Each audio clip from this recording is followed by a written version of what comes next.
নমস্কার, কেমন আছেন সবাই? আপনাদের সকলকে ফেরিটেল ফ্যামিলির একটা নতুন ভিডিওয় স্বাগত জানিয়ে আজকের ভিডিও শুরু করছি। আশা করব আপনাদের ভালো লাগবে। জানেন, আজকে সকাল সকাল আমাদের বাড়িতে কেক কাটা হচ্ছে। কেক কাটা হচ্ছে মানেই হয় কারো বার্থডে থাকবে, নয়তো কারো অ্যানিভার্সারি বা কিছু খুশির খবর, তাই নয় কি?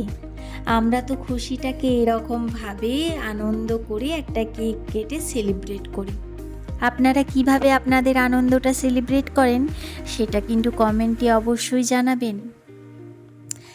আজকে সত্যি একটা খুবই আনন্দের দিন, যেটার জন্য আপনারা দেখতেই পাচ্ছেন যে আমাকে ওরা সবাই কংগ্র্যাচুলেশন জানাচ্ছে, কেক কাটা হবে। আমি আপনাদেরকেও জানাবো।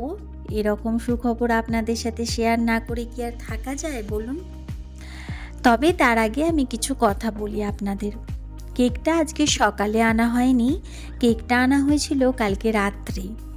কারণ ও কাল অফিস থেকে ফেরার সময় কেকটা নিয়ে আসছে। আমি ওকে জিজ্ঞাসা করলাম যে আজকে কিছু স্পেশাল দিন আছে যার জন্য কেকটা আনা হয়েছে।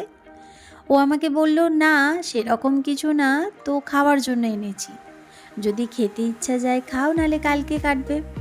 আমি বললাম ঠিক আছে, তো আজকে তো খাওয়া দাওয়া হয়ে গেছে, তবে রেখে দিই, কালকেই কেটে খাওয়া হবে। আর সকাল সকাল আমি আমার ফোনের মেলটা চেক করে দেখি যে একদম একটা খুবই খুশির জিনিস, সেটা হলো আমার অফার লেটার। আসলে ওদের অফিসে জবের জন্য ইন্টারভিউ আমার নিয়েছিল কিছুদিন আগে। তবে ইন্টারভিউর পরে ও আর আমি একই অফিসে থাকবো সেটা ভেবে কিছু কারণের জন্য অফার লেটারটা আসছিল না। তবে কালকে রাতেই অফার লেটারটা আসছে। আমার ইমেল চেক না করার কারণে কালকে কেকটা কাটা হয়নি, আজকে সকালেই কেক কাটাটা হলো। কারণ কালকে রাত্রে মেল চেক করিনি, আর ও ভেবেছে হয়তো অফার লেটার আসেনি, তাই ও আমাকে আর কিছু বলেনি। তবে সকালে হঠাৎ করে মেলটা চেক করে দেখি যে অফার লেটার আসছে। সেই খুশিতেই সবাই মিলে কেক কাটিং করে কেক খাওয়া হলো।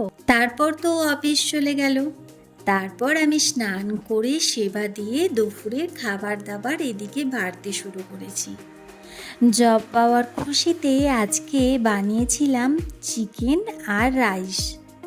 এমনিতে সবজি আমার বোন খেতে চায় না জানেন, একটু চিকেন হলেই ওর ভাত খাওয়া হয়ে যায়, কোনো সবজিও খায় না, যার কারণে আর অন্য কিছু সবজি বানাইনি। একটু পাঁপড় ভেজেছিলাম, তার সাথে মাংস। আজকে কিন্তু অনেকগুলো সুখবর আপনাদেরকে দেবো, তার সাথে একটা ব্যাড নিউজও আছে। যাই হোক গে, প্রথমে সুখবরগুলো জেনে নিই, তারপরে না হয় ব্যাড নিউজটা জানবেন।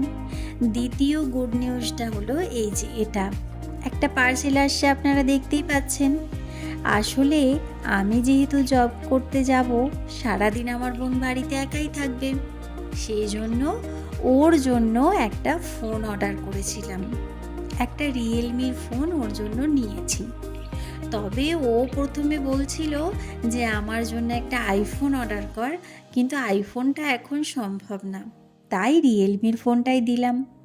ও কিন্তু ভীষণ খুশি, অনেক দিন থেকেই ও বলছিল আমার একটা ফোন চাই। তবে আমিও যেহেতু বাড়িতেই ছিলাম, সেই জন্য ফোনের দরকার পড়েনি, কিন্তু এখন ফোনটার ভীষণ দরকার, কারণ ও বাড়িতে একাই থাকবে সেই জন্য।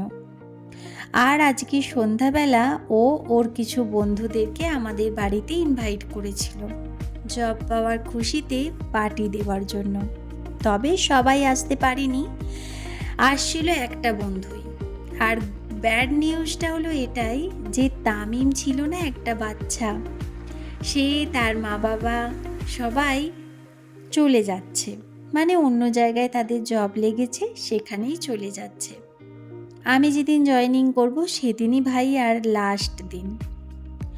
যাই হোক গে, চলুন।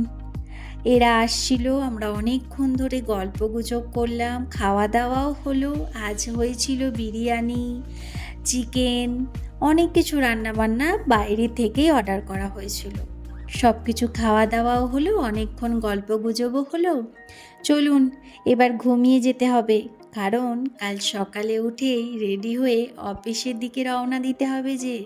তাহলে আজকের মতো সবাইকে টাটা।